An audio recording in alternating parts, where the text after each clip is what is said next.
नमस्ते। पिछले कुछ हफ्तों से मुस्लिम मुल्क सूडान जंग का मैदान बना हुआ है और सत्ता के भूखे जनरलों के बीच चल रही लड़ाई में सैकड़ों लोग और सेना के जवान मारे जा चुके हैं। रिपोर्ट के मुताबिक अभी तक आधिकारिक तौर पर सूडान में 264 नागरिकों के साथ 400 मुसलमान मारे गए हैं। वहीं करीब 4000 लोग घायल हुए हैं। बताया जा रहा है कि मौत का यह आंकड़ा अभी तक वास्तविक नहीं है और युद्ध थमने के बाद इस आंकड़े में भारी उछाल आ सकता है। वहीं कई देश संघर्ष के बीच अपने अपने राजनयिकों और नागरिकों को तत्काल निकाल रहे हैं, जिससे गंभीर मानवीय संकट पैदा हो गया है। युद्धग्रस्त सूडान में फंसे अपने नागरिकों को निकालने के लिए भारत ने सऊदी अरब में 2 भारी भरकम विमान और सूडान के तट पर एक जहाज भेजा है। सुरक्षा की स्थिति में सुधार होने पर युद्धग्रस्त देश से लोगों को निकालने के लिए एक आकस्मिक योजना बनाई गई है। हालांकि 72 घंटों का युद्ध विराम होने के बाद माना जा रहा है कि तेजी से विदेशी लोग सूडान से बाहर निकाले जाएंगे। करीब 48 घंटे तक चली बातचीत के बाद जंग के मैदान में आमने सामने खड़ी सूडानी सशस्त्र बल और रैपिड सपोर्ट फोर्स अगले 3 दिनों के लिए युद्ध विराम करने पर राजी हो गए हैं। यानी अब इन 72 घंटे में भारतीय लोगों के साथ साथ दूसरे देश के लोगों को भी सूडान से बाहर निकालने में आसानी हो जाएगी।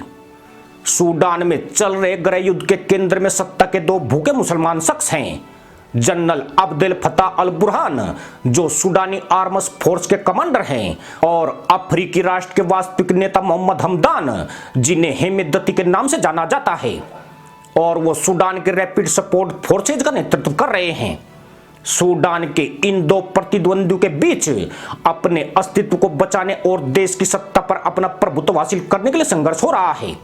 लेकिन पिछले साल शुरू की गई अंतर्राष्ट्रीय स्तर पर समर्थित राजनीतिक प्रक्रिया ने उनके बीच के तनाव को और बढ़ा दिया है। सूडान में 25 अक्टूबर 2021 को सेना यानी SAF और RSF ने साथ मिलकर लोकतांत्रिक सरकार का तख्ता पलट किया था, जिसके बाद सूडान के ऊपर अंतर्राष्ट्रीय दबाव काफी ज्यादा बढ़ गया था और आखिरकार पिछले साल दिसंबर में सेना और RSF ने एक समझौता फ्रेमवर्क पर साइन किए थे। उस समझौते ने देश में एक नई राजनीतिक प्रक्रिया की शुरुआत की थी। इस समझौते के तहत देश के सभी प्रमुख मुद्दों को संबोधित करने और उन्हें सुलझाने की बात कही गई थी।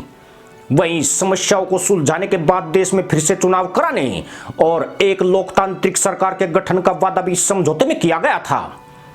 इस समझौते में सुरक्षा बलों पर लगाम लगाने के लिए सुरक्षा क्षेत्र में सुधार सबसे महत्वपूर्ण और चुनौतीपूर्ण मुद्दा था। लेकिन राजनयिकों का कहना है कि इस समझौते ने सुरक्षा बलों को अपनी ताकत को लेकर असुरक्षित कर दिया। वहीं अंतर्राष्ट्रीय समुदाय जल्द से जल्द एक नागरिक सरकार की बहाली चाहता था, लिहाजा यह समझौता पूरी तरह से पटरी से उतर गया। नतीजतन राजनीतिक प्रक्रिया ने RSF और सेना के बीच टकराव को तेज कर दिया। दोनों बल देश की सत्ता पर अपना नेतृत्व चाहते हैं। दोनों ही बलों को इस बात का डर है कि अगर वो हारे तो सूडान में उनकी हैसियत ही खत्म हो जाएगी।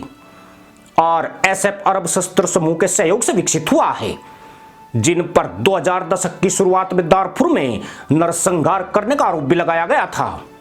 इसका गठन साल 2013 में सूडान के पूर्व राष्ट्रपति उमर अल बशीर ने किया था, जिन्होंने इस समूह को सीधे अपनी कमान में रखा था और इसे अपनी शासन को सेना से बचाने और सेना की खुफिया एजेंसियों से अपनी सरकार की रक्षा करने का काम सौंपा था।